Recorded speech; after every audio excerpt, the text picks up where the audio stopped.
چې د کم سړی دعا الله قبلی د ګوره د رزق حلال اکل حلال د بنیادی خبره ده بنیادی خبره عبادت رستو ده او اکل حلال چې دی دا مخکې حلال رزق دا مخکې خپل بچو لو ځان له حلال مزدوری ګټل دا ضروری خبره صحابی نبی کریم صلی الله علیه وسلم سره میلاو لاسونو باندې پولای راختلی وي د مشقت او د مزدورۍ د وجه امام الانبیاء چې ورله لاسونه وکتل لاسونه پولای شي نبی کریم صلی الله علیه وسلم ورته فرمایي د دې په وجه ته الله جنت ته رسولې ته د دې په وجه الله جنت ته رسولې چې ته حلال مزدوری کوي او استاد د هغې د وجې نه لاسونه پولی شو اکل حلال دی ته وایي ښه یو بلیږیی سار نواله ماښامه پورې به هغه دیاړي کوي په دې غرمو اب 2000 روپۍ ونه ګټي او دی به موبایل ته ناست او په موبایل به ماښام د 100,000 روپۍ وګټي پیسې به ډېرې خو چې حلالې نه دي ته مه زیرېږئ ښه چا چې حرام نوڼۍ وخوړله د دې ډوډۍ د وجې نه د ده په دې وجود کې یو اندام جوړ اندامونه جوړیږي که نه ډوډۍ سړی خوري نو اندامونه غټیږي که نه نو نبی علیہ السلام فرمایي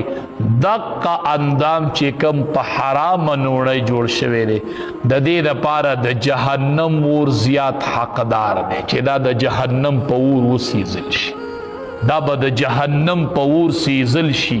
چې کم اندام په حرام نوڼۍ جوړ شوی دی په حرام مونږ خو سودونو جوارو کې لګیا تاسو لږ کتابونه وګورئ چې د چا له د قرض پیسې ورکړلې چا له د قرض پیسې ورکړلې د هغه نه به بیا چې ډوډۍ نه کوي ګورئ باید سړی د قرضداري پسې لاړ شي هلته ورته ډډه والي وی پیسې راوړه هغه وایي نشته وایي زه چای خو به دې وڅکو که نه د قرضداري نه چې ته چای څکې او د مخکې د ورسره د چای رواج نه و اوس ترې نه د قرض په بدله کې چای څکې دا سود دی دا خو ته د هغې خپل قرض نه پنالې زمیندار لبا دانی ورکي زکات نو بیا به پرې ټول فصل سنبالي 3-4 ورځې به بیا هغه کار نه راغواړي ته د ده نه دا کار د څه په بدله کوي ځکه چې زکات دې وله ورکړی ځکه چې صدقه دې وله ورکړې ده هر قرض چې هغه په ځان پسې نفع راکاږي دا سود دی فهو ربا دا سود دی سود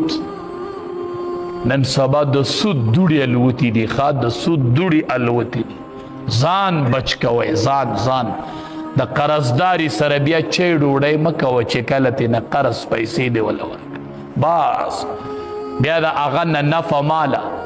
نو دلته به له دې قرض ورکې بیا به ترې کله ګاډۍ بوځي کله یو شي کله بل شي هر څه ځان ته روا کړي وایي ولې دته زما قرض پیسې دکاندار له به پیسې قرض ورکې اسې شیزونه به ترې بیا راوړي او ارزان به ترې راوړي وایي دته زما قرض دی او دا سود دی دا سود دی اکل حلال دا بنیادی خبره ده د چا رزق حلال نه الله د عبادت نه قبلی عبادت نه قبلی نو اوله خبره ابو سعید خدری رضی الله تعالی عنہ فرمای چې رزق حلالی دویمه خبره چې د سنت اهتمام کوي هر کار چې کوي په طریقه د رسول الله صلی الله علیه وسلم بس او دریم کار دا دی چې دی چاته نقصان نه ورکوي چاته نقصان نه ورکوي د ده نه چاته نقصان نه نن ټیک ته چې مونږ ډېر ښه کارونه کوو خو هلته رانه خلک په تکلیف کې دی نبی علیہ السلام فرمائی